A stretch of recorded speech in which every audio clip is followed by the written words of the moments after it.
السلام علیکم ورحمۃ اللہ وبرکاتہ۔ آپ دیکھ رہے ہیں میرا یوٹیوب چینل آر جے گلشن نصیر۔ ہلاکو خان کی موت کا عبرتناک واقعہ۔ پیدائش 15 اکتوبر 1218، موت 8 فروری 1265۔ دنیا کا ظالم اور وحشی ترین انسان ہلاکو خان اپنے گھوڑے پر شان سے بیٹھا ہوا تھا۔ چاروں طرف تاتاری فوج کی صفیں کھڑی تھیں۔ سب سے آگے ہلاکو خان کا گھوڑا تھا۔ ہلاکو خان کے سامنے قیدی مسلمانوں کی 3 صفیں، جن کو آج ہلاکو خان نے اپنے حکم پر قتل ہوتے ہوئے دیکھنا تھا۔ پھر وہ ظالم بولا، ان کے سر قلم کر دو، اور جلاد نے لوگوں کی گردنیں کاٹنا شروع کر دی۔ پہلی صف میں ایک کی گردن گئی، دوسرے کی گئی، تیسرے کی، چوتھے کی۔ پہلی صف میں ایک بے قصور بوڑھا غریب قیدی، جو کہ اپنے گھر کا واحد کفیل تھا، وہ بھی کھڑا تھا۔ وہ اپنی موت کے ڈر کی وجہ سے دوسری صف میں چلا گیا۔ پہلی صف کا مکمل صفایا ہو گیا۔ ہلاکو خان کی نظروں نے اس بوڑھے کو دیکھ لیا تھا۔ وہ موت کے خوف سے پہلی صف چھوڑ کر دوسری صف میں چلا گیا۔ ہلاکو خان گھوڑے پر بیٹھا ہوا، ہاتھ میں طاقتور گرز لیے اچھال کر اس سے کھیل رہا تھا، اور مسلمانوں کے قتل کا منظر دیکھ کر اس کھیل سے خود کو خوشی دے رہا تھا۔ جلادوں نے دوسری صف میں تلوار کے وار شروع کیے۔ گردنیں آن کی آن میں گرنے لگی۔ جلاد تلوار چلا رہے تھے اور خون کے فوارے اچھل اچھل کر زمین پر گر رہے تھے۔ اس بوڑھے بابا نے جب دیکھا کہ دوسری صف کے لوگوں کی گردنیں کٹ کر اس کی باری بہت جلدی آنے والی ہے، تو وہ بھاگ کر تیسری صف میں کھڑا ہو گیا۔ ہلاکو خان کی نظریں مسلسل بوڑھے پر جمی ہوئی تھیں۔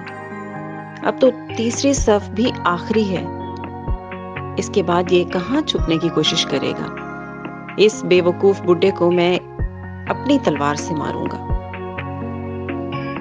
میں نے لاکھوں انسانوں کو مار دیا، یہ کہاں تک بچے گا؟ تیسری صف پہ جلادوں کی تلوار بجلی بن کر گر رہی تھی۔ ہلاکو خان کی نظریں مسلسل اس بوڑھے کی طرف تھیں۔ کیسے وہ بے چین ہو کر موت کی وجہ سے بے قرار ہے، اور تیسری صف کے انسانوں کی گردنیں بھی گرنا شروع ہو گئیں۔ جلاد بجلی کی سی تیزی سے اس بوڑھے کے پاس پہنچا تو ہلاکو خان کی آواز گونجی، رک جاؤ، اس کو ابھی کچھ نہ کہو۔ بابا بتا، پہلی صف سے تو دوسری صف میں بھاگ آیا، جب وہ ختم ہوئی تو تیسری صف میں بھاگ آیا۔ اب بتا، پیچھے تو کوئی اور صف بھی نہیں بچی، تو بھاگ کر کہاں جائے گا؟ اب تجھے مجھ سے کون بچائے گا؟ اس بوڑھے نے آسمان کی طرف دیکھا اور کہا، میں نے پہلی صف کو اس لیے چھوڑا کہ شاید میں دوسری میں بچ جاؤں، لیکن موت وہاں بھی پہنچی۔ پھر میں دوسری صف کو چھوڑ آیا، شاید تیسری میں بچ جاؤں۔ ہلاکو نے گرز کو ہاتھ میں اچھالتے ہوئے کہا، بابا کیسی خام خیالی ہے تیری، کیسی بہکی بہکی باتیں کر رہے ہو؟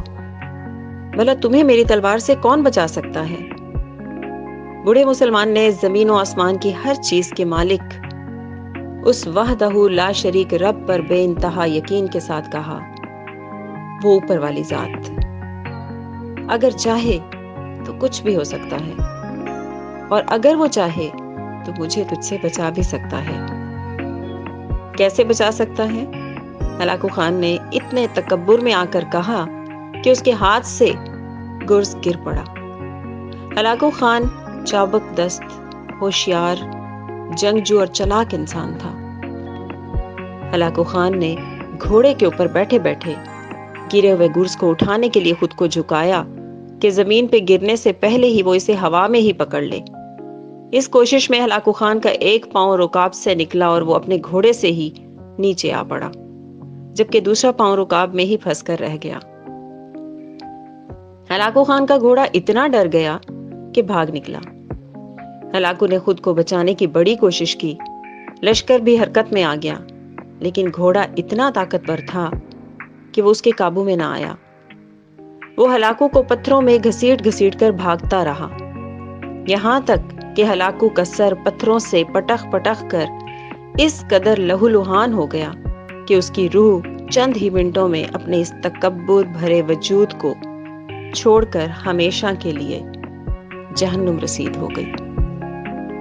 لشکر نے جب بے انتہا کوششوں کے بعد ہلاکو خان کے طاقتور گھوڑے کو قابو کیا تو اس وقت تک اس کا سر برے طریقے سے کچلا جا چکا تھا۔